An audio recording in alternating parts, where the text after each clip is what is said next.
Fala pessoal, como vocês estão? Como vocês estão bem? Eu sou o Kaique, professor de Geofísica aqui do Ferradura. Espero que estejam bem, estão aí com muito frio, né? Essa semana tá difícil. Bom, bora lá para nossa aulinha, a gente vai ver a parte 2 de pedologia. Pedologia, vamos dar uma lembrada no que é? Eu deixei aqui vários links para vocês verem, para vocês depois dessa aula darem mais uma verem realmente como que é, tá? São bem da hora, são bem curtinhos, são vídeos com menos de de 4 minutos, o mais comprido ele tem 4 minutos. Enfim, muito bom de serem assistidos. Então, bora rever mais ou menos o que a gente viu na aula passada. Então, pedologia vai ser o estudo do solo, né? Daí a gente viu para que serve, mais ou menos, né? A gente falou um pouquinho disso. E aí, como se forma? Aí, lembra? Tem a pedra que ele começou, e aí, com o passar do tempo, milhões e milhões de anos, vai ficando cada vez mais profundo, podendo ter plantas maiores. Então, assim, quanto mais novo o solo, menores vão ser as plantas. Quanto mais antigos, maiores vão ser as plantas. Aí a gente passou, viu mais umas coisinhas e tal. Daí a gente viu os tipos de... primeiro a gente viu como que o solo ele é feito, né? A gente viu as camadas, os horizontes, aí que o mais externo vai ser o orgânico, rico em humus, onde a vida se dá, onde as plantas conseguem ficar. E quanto mais profundo, mais próximo da rocha, a gente vai ficar mais pedregoso, o solo vai ficando. Daí a gente viu o latossolo e o litossolo, lembra? Latossolo profundo, litossolo mais raso, mais pedregoso, é a pedra raiz. E a gente viu os solos argilosos e os arenosos, a gente viu os aquíferos, né? E aí a gente vai começar daqui a nossa aula. Então pega o seu caderno, continua lá. A gente vai começar daqui, desse ponto. Beleza? Então, um novo tipo de solo que eu queria comentar hoje é esse aqui, o solo umífero. É quando o solo é muito, muito, muito, muito fértil. São esse tipo de solos que a gente vai ver hoje. Os solos eles não precisam ser um só, eles podem ser mistos. Mas o que é ser o umífero? Como o nome próprio diz, ele é rico em humus. Humus, lembra que é matéria orgânica, é muito fértil, ele dá muita planta. Isso é muito importante para quê? Economia. Economia a gente vai saber o que a gente pode plantar, que tipo de cultura a gente pode fazer. Então por isso que ele é tão importante assim, esse tipo de solo. Aí beleza, o primeiro que a gente tem que saber, esse realmente tem que saber, pessoal, é o que mais cai nas provas, principalmente porque, primeiro, o local onde ele acontece, estado de São Paulo e sul do país, esses com certeza. O solo de terra roxa, ele não é assim totalmente certinho nesses estados, claro, a terra, ela não segue, né, as divisões que a gente fez para os estados, então pega ali uma parte de Goiás, pega uma parte ali do centro-oeste, mas o local de concentração dele é o estado de São Paulo e os estados do sul. Pessoal que vai fazer o UEL, com certeza vai cair alguma questão disso de terra roxa, porque basicamente quase o sul inteiro do país é esse tipo de solo. Primeiramente, ele é vermelho, não é roxo. Por que tem esse nome, terra roxa? Então, ele tem uma importância muito grande porque no ciclo do café no nosso país, então em São Paulo, etc., tem um pouco de Minas, mas enfim, foi o primeiro ciclo que é assim conhecido econômico, não o primeiro, né, mas enfim, que foi pós-escravagismo. Então, o que aconteceu? Mão de obra estrangeira, principalmente italiana. Até os italianos, quando viam a terra vermelha, eles falavam terra rossa. E rossa é vermelho em italiano. Mas aí, BR, como nós a gente colocou esse nome pra gente mesmo. Então, rossa lembra roxa, por isso esse nome, terra roxa, e aí ficou até hoje. Mas o nome real dele, o nome científico dele, é latossolo vermelho. Em provas, caem os dois nomes, latossolo vermelho e terra roxa, mas ele é muito mais comum como terra roxa, porque aí eles misturam com textos de histórias, com os textos, enfim, que falam dessa questão aí do café. Então, basicamente, a origem dele é vulcânica, basáltica. Esse nome com certeza vai cair se falar da onde que veio, etc. Tem uma questão que a gente fala assim, dá um textinho e fala assim, solo de cor vermelha, de origem vulcânica basáltica. E aí você tem que saber, terra roxa. Como você vai saber isso? Basicamente, terras que têm como origem vulcões... meu Deus, meu cachorro tá roncando aqui, acho que vocês devem estar ouvindo. Mas enfim, terras que têm como base vulcões são muito férteis. Professor, como que eu vou lembrar disso? Tal. Mano, reassiste Os Incríveis. Sim, Os Incríveis, o desenho muito bom da Pixar Disney.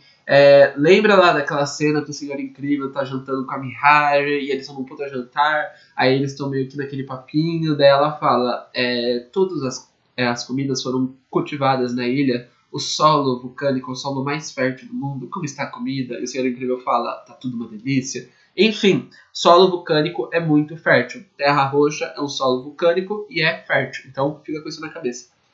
Por que ele é vermelho? Basicamente ele é muito rico em óxidos de ferro. Ferro. Por isso que é vermelho. O que tem a ver uma coisa com a outra? Se você catar uma coisa de ferro, molhar e deixar no sol, o que acontece? Enferruja, muito bem. E que cor é a ferrugem? Vermelha. Então a gente consegue pensar nisso. Além disso, ele é rico em titânio e manganês. Deixei esse vídeo assim, que é um carinha, tal, que ele comenta, ele tá numa plantação, etc. Ele vai falando essas coisas, mas é bem legal que você vê realmente o tipo de solo. Tranquilo? Então, terra roxa, muito importante pra gente saber origem, a parte histórica, por que é tão importante, onde que ocorre e por que ele tem essa cor. Beleza? Tranquilo? Depois eu for fazer o aí também, se você for de ônibus, de carro e tal, olha pra estrada e aí vocês vão ver muita plantação. Tem uma hora que é só plantação. Eu fui fazer prova lá no meu primeiro ano de cursinho. Enfim, só coisas assim. O que eu ia falar? Esqueci. Pessoal que não vai fazer essa prova, Google Maps, coloca lá que vocês também vão ver. Usem o Google, gente. Isso eu falo desde a primeira aula, eu acho. Mas assim, por favor, o Google ele é muito bom para nossas aulas. Vocês aprendem muito. Tranquilo? Próximo que a gente tem que ver. Solo de Massapê. Massapê é um solo mais escuro encontrado no Nordeste. Nordeste é assim, perto na zona da mata. A gente vai ver mais especificamente as regiões, né, nas nossas próximas aulas, mas a zona da mata muito rica, muito fértil. Uma coisa que a gente pode pensar, o solo quanto mais vermelho, mais ferro vai ter. Quanto mais escuro, mais preto, mais rico em matéria orgânica ele vai ser. Sabe aquela terra que a gente compra tipo, em mercado tal para fazer hortinha? Ela é preta, né? Porque basicamente é uma terra que eles colocam várias coisas, enfim, para colocar bastante matéria orgânica, bastante adubo e ela com essa cor mais preta. Enfim, ela é muito rica em calcários e ela é bom principalmente para cana. E isso a gente sabe, a cana se deu muito bem nesse tipo de solo e a gente teve um ciclo econômico inteiro no país por conta disso. Claro, não é só cana que você consegue plantar, mas enfim, tem essa coisa histórica que se aparecer algum textinho de história a gente já vai saber o tipo de solo que é o massapê. E aí temos o Chernozion. Chernozion é basicamente a mesma coisa que o massapê, só que ele é encontrado na Argentina e na Ucrânia. Ucrânia? Onde é esse país? Meu Deus do céu. A Ucrânia é perto da Rússia. Então, antes da Guerra Fria, quando era o URSS e tal, a região da Ucrânia ela era basicamente o celeiro da URSS, porque o solo dela é tão fértil, mas tão fértil que ela conseguia abastecer quase o país inteiro, a União inteira. Então, é esse tipo de solo que a gente tem aqui no Brasil e a gente tem na Argentina também. Eu sei, continente diferente, espaçado diferente, mas é isso que a teoria fala. Também deixei esse vídeo aqui muito bom. Na verdade é um site. Ele tem muitos exercícios, então eu sei que às vezes eu peco na questão de exercício, então eu tô deixando aqui, por favor, façam. Esse conteúdo é muito importante, muito importante. Se você tá com dúvida, volta o vídeo, me segue no Facebook, vê as últimas aulas, etc, porque é muito importante mesmo. Não vamos desanimar, galera. Vamos lá. Então, falando de exercício, vamos fazer exercício dessas duas aulas que a gente teve. Vai ter mais uma aula ainda desse tema, então esse tema é muito importante. Eu estou indo bem devagar, separando bastante, para vocês conseguirem pegar o máximo de coisa, absorver o máximo de informação. Vamos ver esse exercício da UFMG de 2007. Então, ele dá aqui essa imagem dos horizontes do solo.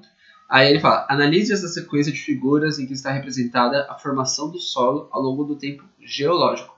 Sabendo que as divisões aparecem em cada figura na legenda, representando as etapas dessa evolução. Então ele está falando já a evolução, ele coloca aqui o tempo, então ele coloca, quanto mais passa o tempo, o que acontece? Mais o solo vai ficando profundo, mais horizontes ele vai tendo. E aí, como consequência, quanto mais profundo o solo, maiores vão ser as planas. Então o último aqui, o mais recente, tem plantas maiores, com raízes maiores, etc. Beleza?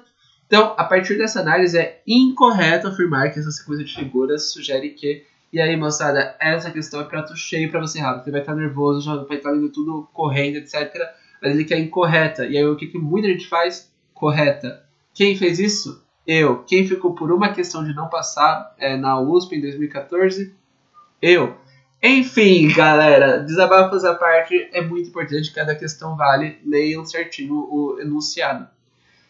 Então, alternativa A evolução e o aumento da espessura do solo estão condicionados à escala de tempo geológico. Tá certo, o tempo geológico é aquele tempo que demora milhões de anos de acontecer, que aí é de acordo com vários períodos de chuva, de seca, de climas, de estações do ano, milhões de anos se passam e aí a Terra vai se formando,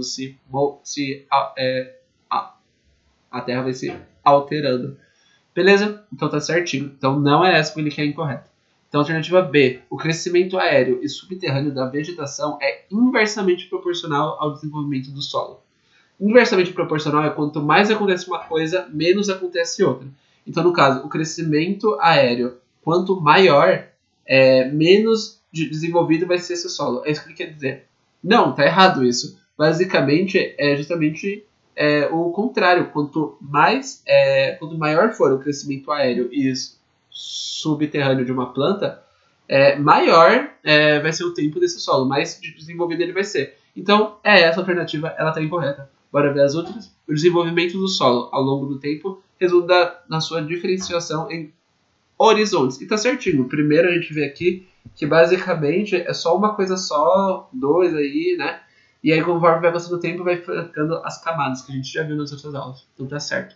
O material inorgânico presente no solo resulta de alterações ocorridas na rocha. Tá certo. O material inorgânico vai ser o quê? Ferro, cálcio, todas essas coisas.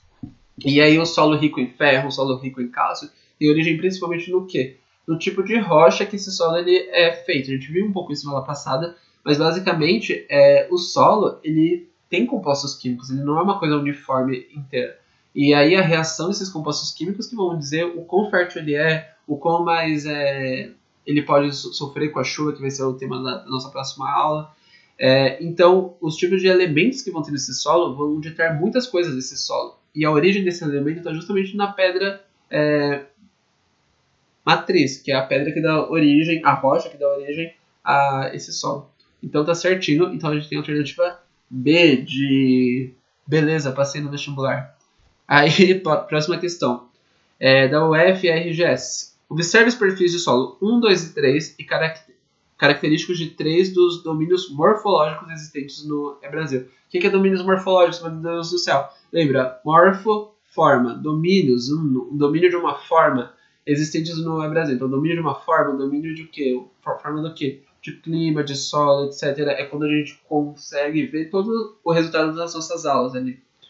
E aí, se você ainda não lembra o que é isso, ele já dá nas respostas. Ele está querendo que você compare cada perfil com um tipo de outra coisa. Outra coisa, domínio morfológico. E aí a gente tem Caatinga, Maria de Morro, Amazônia, enfim, a gente tem que ver qual que é.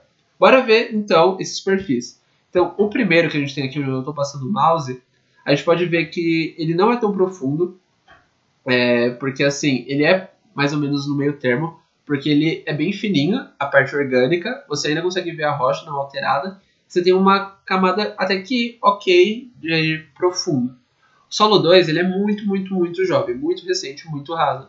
Então ele aí vai ter uma fininha camada de rocha, quase nada de matéria orgânica, aliás, nada de matéria orgânica e muita rocha não alterada, então ele é muito recente.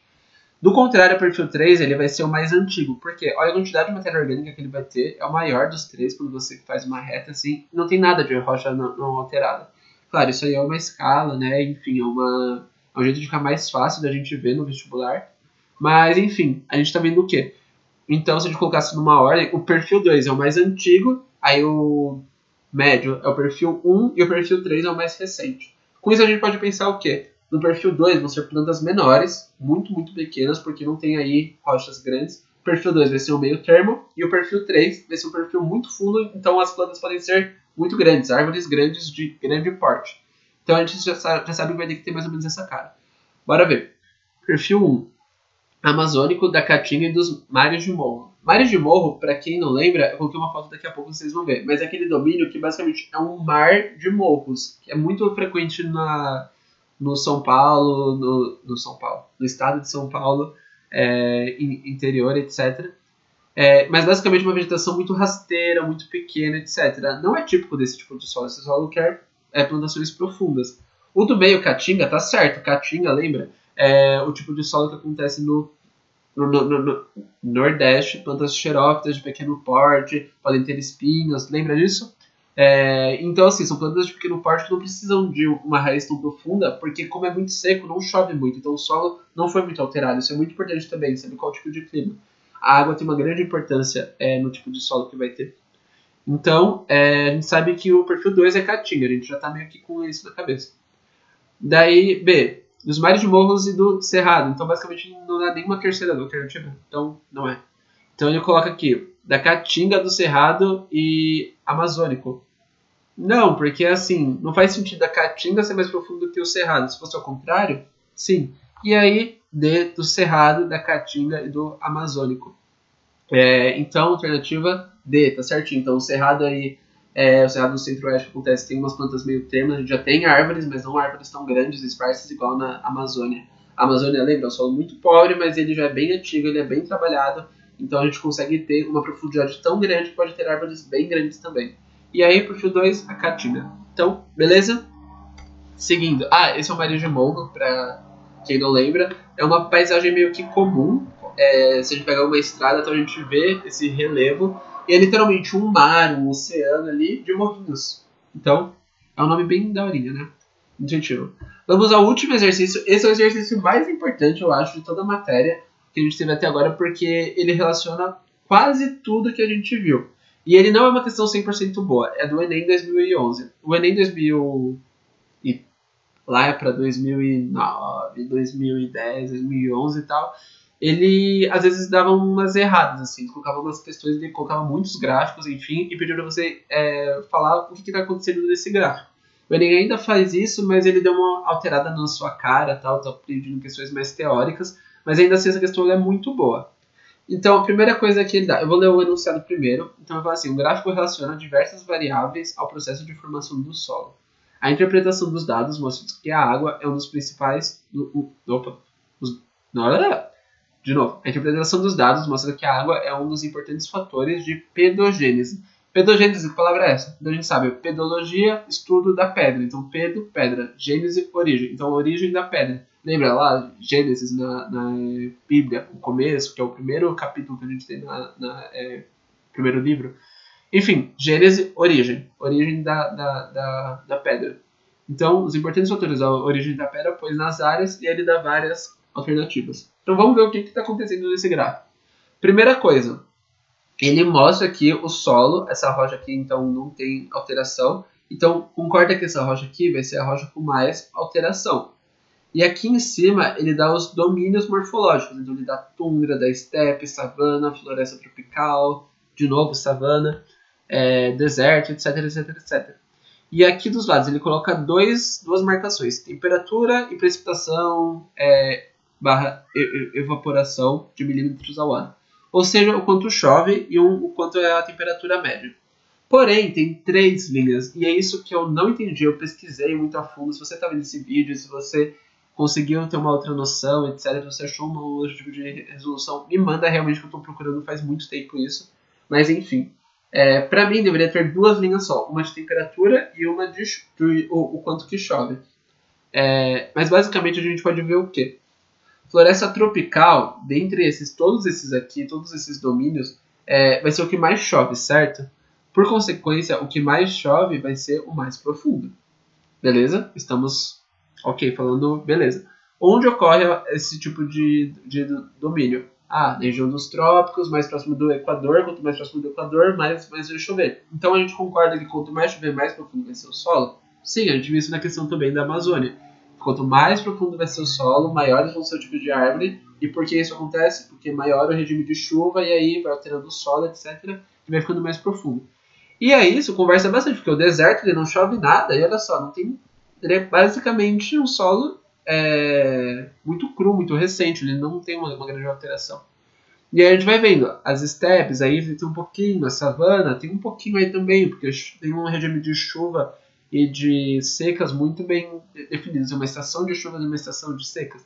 Então a gente consegue ver isso. Então só com isso a gente consegue fazer o exercício. Os extras, qual linha é qual, pode ficar de dúvida.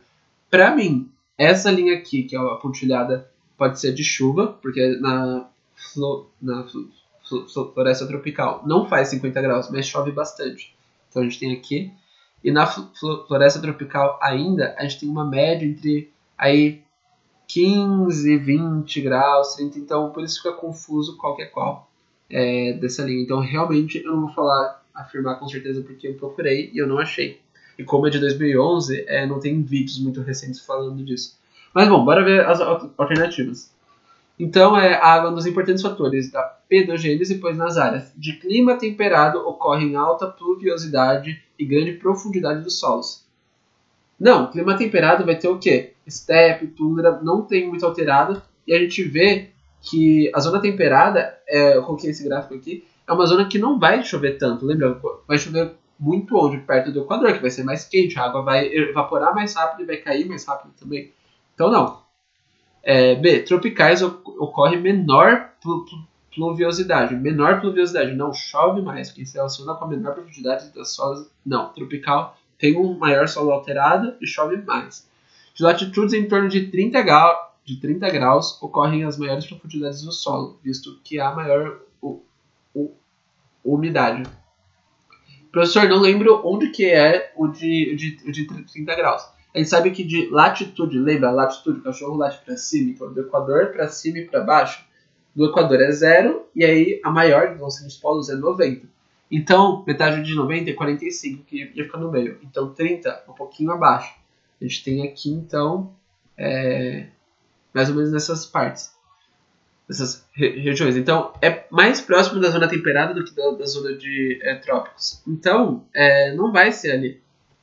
Então, não é. Então, D, tropicais. Então, pois nas áreas tropicais, a profundidade do solo é menor, o que evidencia menor intemperismo químico da água sobre os solos. Não, mas às vezes ele fala, nos trópicos, na coisa tropical, é mais profundo. Então, também não é. Sobra a E, de menor latitude, ocorre as maiores precipitações. Sim, quanto mais próximo do Equador, a latitude é 0, então quanto menor for a latitude, mais vai chover. Assim como a maior profundidade dos solos. Certinho, é a E, passamos o Enem. E, então é aqui que eu fico hoje. Próxima aula a gente vai ver o que pode acontecer com o solo, das 1000 tretas que a gente tem que fazer, que pode interferir aí em plantações, etc. Mas isso é muito específico, por isso que eu resolvi partir essa aula em 3 partes. Então essa é a segunda parte, espero que vocês tenham curtido. Qualquer dúvida de novo, pode chamar no inbox, vocês têm meu Face, etc. Então é isso, gente. Falou. Tchau, tchau.